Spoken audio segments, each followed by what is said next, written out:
Master இந்த புளியை வந்து இல்லை வேற யாராவது போட்டால் நாங்கள் எப்படி கேட்டுறது? இந்த எல்லாருக்கும் புளிக்கு ஒரு சாவி இருக்கு சொல்லியிருக்கீங்க. இதுக்கு என்ன சாவி இருக்கு மாஸ்டர்? அதாவது புடி என்றாலே யார் எப்படி போடுவாங்கன்னு நமக்கு தெரியாது. பல வகை முறை. ஆனால் கருட்டு முறை இருக்கு. பல விதமாக நம்ம தெரிஞ்சு வச்சுருந்தோம். ஏதோ ஒன்று வந்து எதிர்கிட்ட பயன்படுத்த முடியும். புரியுதுங்களா? இந்த ஒரு பாடத்துக்கு கை கொடுத்துட்டோம், இப்படி அழுத்தம். இப்போ அதே அழுத்தம் என்ன செய்யும். இப்போது இப்படி அழுத்தும் போது நம்மளுக்கு வலிக்கும் போது இதுக்கு புடின்னு ஒரு முறை இருக்குது. அப்படியே நான் பிடிச்சேன்னா நான் இந்த கையால் அழுத்தம். இப்போ இப்போ அவரு என்ன பண்ணுற, அவரும் நம்மளை அதே விரலால் அழுத்தும் போது 2 பேருக்கும் வலி அதிகமாக ஏற்படும். பாருங்கள், இன்றைக்கி ஒரு பாடத்திலே பார்த்துக்குப்பா, நல்லா கவனிச்சிங்க. முதல்ல நம்ம புடி போடுறோம், அதே புடியை அவர் போடுறாரு. அந்த புடியிலேருந்து நான் கழட்டி கட்டை விரலாடி விட்டுட்டு என்னுடைய நடு விரலால் அவருடைய இந்த பகுதியை அழுத்துறேன். அவர் வலி தாங்காமல் அதே யுத்தியை பயன்படுத்துகிறார்.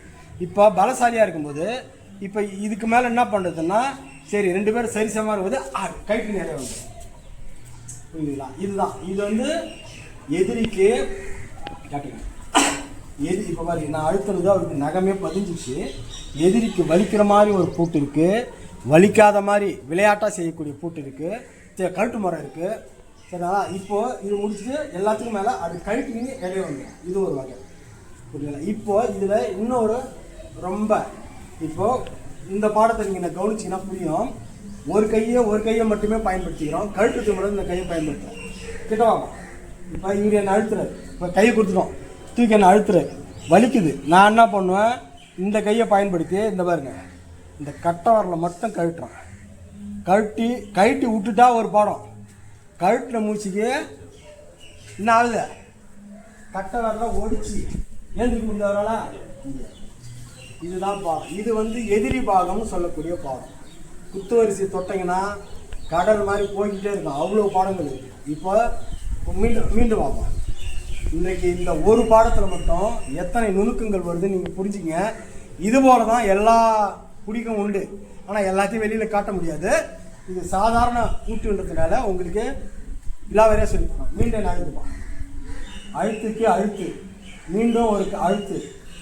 இப்போ டைட்டிங் பண்ணலாம். இது வந்து ஒரு கோரியாக முடிஞ்சு போச்சு. அடுத்தது அழுத்து, கட்டவரில் அழுத்துறது. இந்த கட்டவரில் கழுத்துறது ஒரு முறை, ஒடிக்கிறது ஒரு முறை. அதே முறை அழுத்து இந்த கையை அப்படி பெரட்டினா இந்த விரல் வரும். விரலை தூக்கி இதெல்லாம் எதிரியை ஒடிக்கிற முறை. விரல் ஒரு செகண்டில் எதிரியை வீழ்த்தக்கூடிய முறை. புரியுதுங்களா? இப்படி தான் இந்த குத்து வரிசையில் யார் எந்த புடி வேணாலும் போடுறோம். பைபிள் வரும். அதில் உள்ள ரூல்ஸ் அண்ட் ரெகுலேஷனை புரிஞ்சுக்கிட்டு நம்ம செயல்படுத்தினா எல்லா கூட்டையும் கழட்டோம். கழித்து பாருங்க. அப்படியே கழட்டு, டப்புன்னு வரலாமா கழட்டு. அடுத்தது அவ்வளோதான். கழட்டு இடையே வந்துடணும். இதுதான் இந்த கழட்டு. நம்மளால் முடியலையா, இது நிற்கிறோம், நம்மளால் முடியல, அழுத்துறோம். இப்போ கீழே வந்து கழட்டு, நீ கீழே வந்து கழட்டி தட்டி கழட்டு. அவ்வளோ. நம்மளால் முடியலன்னா கழட்டி இடையே வந்துடும். அவ்வளோதான். இப்போ நீ என்ன செய்கிற, அழுத்து. என்னால் முடியல, அப்படியே ஒரே செகண்ட் இப்படி இழுக்கிறோம், தட்டுறோம்.